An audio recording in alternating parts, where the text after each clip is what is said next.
Pellet gun कब लगी? दोस्तों, जब भी देश में कहीं हिंसा, विरोध प्रदर्शन या दंगे होते हैं तो न्यूज चैनलों पर आपने एक नाम सबसे ज्यादा सुनाई देती होगी, पैलेट गन। सुरक्षा बल ने भीड़ को काबू करने के लिए आंसू गैस के साथ इस बंदूक का भी इस्तेमाल करते हैं। लेकिन क्या आपने कभी सोचा है कि आखिर पैलेट गन होता क्या है? क्या इससे किसी की जान जा सकती है और इससे कम घातक वेपन क्यों कहा जाता है? आज के इस वीडियो में हम पैलेट गन के पीछे के पूरे सच को आसान भाषा में समझाएंगे।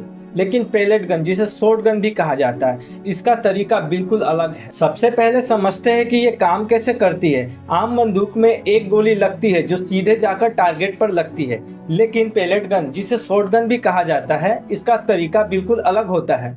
इसके एक कारतूस के अंदर लोहे, शीशे, प्लास्टिक के सैकड़ों छोटे छोटे छर्रे भर्ती होते हैं। जैसे ही सुरक्षा बल इसका ट्रिगर दबाते हैं, इसके अंदर से एक गोली नहीं बल्कि सैकड़ों छर्रे साथ में बाहर निकलते हैं। बंदूक की नली से बाहर आते ही ये छर्रे हवा में एक बड़े दायरे में फैल जाते हैं। यानी निशाना भले एक जगह लगाया गया हो, लेकिन इसकी चपेट में कई लोग आ जाते हैं। यहाँ एक बहुत बड़ा कंफ्यूजन दूर करना जरूरी है। जब आप मार्केट में पैलेट गन ढूंढेंगे तो आपको खिलौने जैसा या खेल कूद में प्रैक्टिस करने वाला इस्तेमाल होने वाला यह राइफल ही मिलेगा।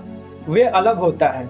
उसमें गैस या स्प्रिंग के प्रेशर से एक बार में एक ही छोटा सा छर्रा बाहर निकलता है, जिसका इस्तेमाल चिड़िया को भगाने या निशानेबाजी में होता है। लेकिन जिस पैलेट गन का इस्तेमाल पुलिस या सुरक्षा बल करती है, असल में वह 12 बोल्ट का पंप एक्शन पैलेट गन होती है। ये बहुत ताकतवर होती है और इसका मकसद एक ही बार में पूरे भीड़ को पीछे हटाने पर मजबूर करना होता है। अब आते हैं सबसे बड़े सवाल पर। अगर ये कम घातक या लेस लीथल हथियार है तो इस पर इतना विवाद क्यों?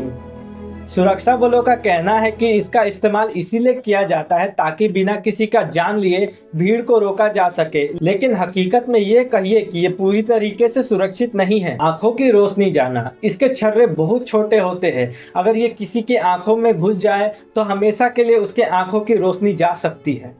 दूरी का खेल। अगर पैलेट गन को 50 मीटर की दूरी से चलाया जाए तो ये सिर्फ त्वचा पर सिर्फ चोट पहुंचाती है, लेकिन अगर इसे बहुत पास से चलाया जाए तो इसके छर्रे शरीर के अंगों को चीरते हुए अंदर घुस जाते हैं, जिससे मौत भी हो सकती है। अनिश्चित निशाना। छर्रे हवा में फैल जाते हैं, इसीलिए कई बार लोग प्रदर्शन का हिस्सा नहीं होते हैं लेकिन सिर्फ तमाशा देखने जाते हैं, वे भी इसका शिकार हो जाते हैं। यही वजह है कि दुनिया भर में कई ह्यूमन राइट ऑर्गेनाइजेशन इसके इस्तेमाल पर बैन लगाने की मांग करते हैं।